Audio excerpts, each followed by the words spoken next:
एक समय की बात है, एक धर्मात्मा और न्यायप्रिय राजा था जिसका नाम राजा विक्रम था। उसका राज्य बहुत समृद्ध और खुशहाल था। राजा विक्रम अपनी प्रजा के सुख दुख का ध्यान रखते थे और हमेशा न्याय के पक्ष में खड़े रहते थे। उनकी पत्नी रानी अनुराधा भी उन्हीं के समान धार्मिक और दयालु थीं। दोनों का जीवन सुख और शांति से भरा हुआ था। एक दिन राजा विक्रम ने सपना देखा कि एक दिव्य पुरुष उनके सामने प्रकट हुआ और बोला, राजन, तुम्हारी धर्मपरायणता की परीक्षा लेने का समय आ गया है। यदि तुम सच्चे अर्थों में धर्म के मार्ग पर हो तो तुम्हें एक कठिन परीक्षा से गुजरना होगा। राजा ने जागने के बाद ये सपना रानी को सुनाया। रानी ने कहा, महाराज, हमें इस परीक्षा के लिए तैयार रहना चाहिए। धर्म का मार्ग कभी आसान नहीं होता, लेकिन यही हमारी सच्ची पहचान है। कुछ दिनों बाद राज्य में एक गरीब ब्राह्मण आया। उसने राजा से कहा, महाराज, मेरा परिवार भूख से तड़प रहा है, कृपया मुझे कुछ अन्न दान करे।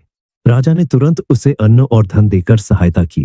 ब्राह्मण ने प्रसन्न होकर राजा को आशीर्वाद दिया और चला गया।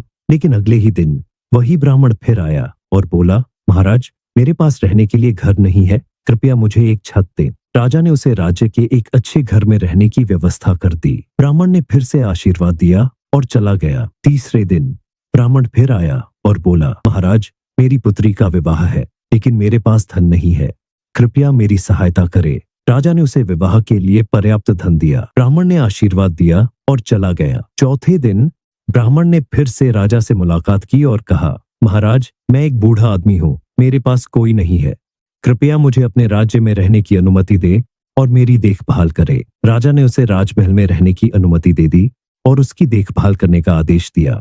रानी अनुराधा ने ये सब देखा और राजा से पूछा, महाराज, क्या आपको नहीं लगता कि यह ब्राह्मण बार बार मांग कर रहा है? क्या यह उचित है? राजा ने मुस्कुराते हुए कहा, प्रिय, धर्म का मार्ग कभी आसान नहीं होता। यदि हम सच्चे अर्थों में धर्म के पालन करता है तो हमें हर परिस्थिति में दान और सेवा करनी चाहिए। कुछ दिनों बाद ब्राह्मण ने राजा से कहा, महाराज, मैं वास्तव में एक देवदूत हूँ। मैंने तुम्हारी धर्मपरायणता की परीक्षा ली है। तुमने हर परिस्थिति में धर्म का पालन किया है और सच्चे अर्थों में धर्म के मार्ग पर चले हो। तुम्हारे राज्य में सदैव सुख और शांति बनी रहेगी। यह कहकर ब्राह्मण अपने वास्तविक रूप में प्रकट हुआ और अंतर ध्यान हो गया। राजा और रानी ने उसकी बातों को गंभीरता से लिया और अपने धर्म के मार्ग पर और दृढ़ता से चलने का संकल्प लिया।